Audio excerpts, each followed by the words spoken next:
Remue ménage. Remue ménage.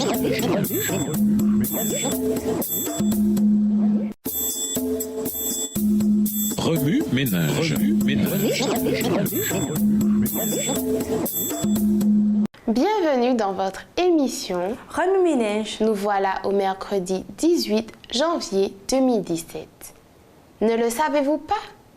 Lisons 1 Thessaloniciens 5, versets 16 à 19. 1 Thessaloniciens 5, versets 16 à 19.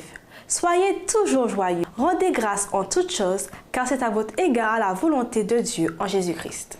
N'éteignez pas l'esprit. Peut-on vraiment prier sans cesse? Dès que nous saisissons la nature du Saint-Esprit, nous constatons que c'est possible.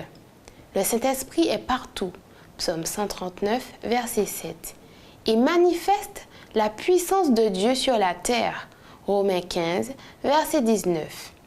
L'Esprit est un don par lequel Dieu révèle des choses inconnues, 1 Corinthiens 2, verset 10. Le consolateur que Jésus a promis dirige nos pensées, Jean 14, verset 26, influence nos actes, intercède pour nous et couvre nos faiblesses, Romains 8, versets 26 et 27. Le Saint-Esprit prouve l'œuvre de Dieu en nous, 1 Jean 3, verset 24. Quelqu'un vous a-t-il déjà fait remarquer que vous êtes désintéressé dans une situation donnée?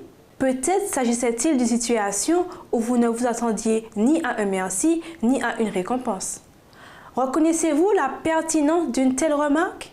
Si oui, alors soyez conscient que c'est le Saint-Esprit qui vous a poussé à agir de façon altruiste. Égoïste comme nous sommes, il nous arrive souvent d'éviter de faire le 1000 supplémentaire. Personne d'autre ne le fait, pourquoi le ferais-je?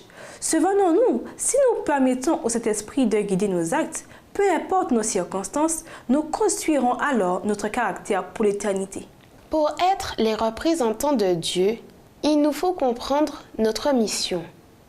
Un mot gentil, un sourire, une pensée positive, un coup de main, un merci sont des moyens de faciliter le travail du Saint-Esprit dans notre vie. Toutes ces choses sont en réalité différentes formes de prière et de coopération constante avec le Saint-Esprit dans l'accomplissement de la volonté de Dieu. Ne résistons jamais aux incitations du Saint-Esprit. Matthieu 12, versets 31 à 33.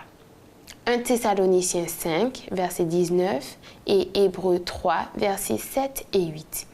Y résister, c'est se priver soi-même de la puissance de faire le bien. Acte 2, verset 1 à 5. Ne savez-vous pas que vous ne vous appartenez pas à vous-même?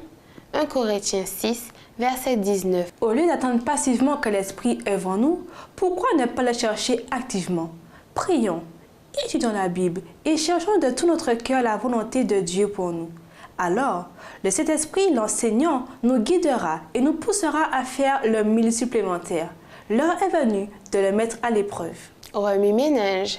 Le fait de se réjouir est-il lié à notre réception du Saint-Esprit? Pourquoi? Dès que vous comprenez par la foi que la puissance du Saint-Esprit est avec vous, qu'avez-vous le courage de faire? Vous réfléchissez à Dieu, votre guide, et à sa majesté, tandis que vous marchez dans la nature. Vous rédigez un essai de mémoire, vous lavez la vaisselle avec efficacité.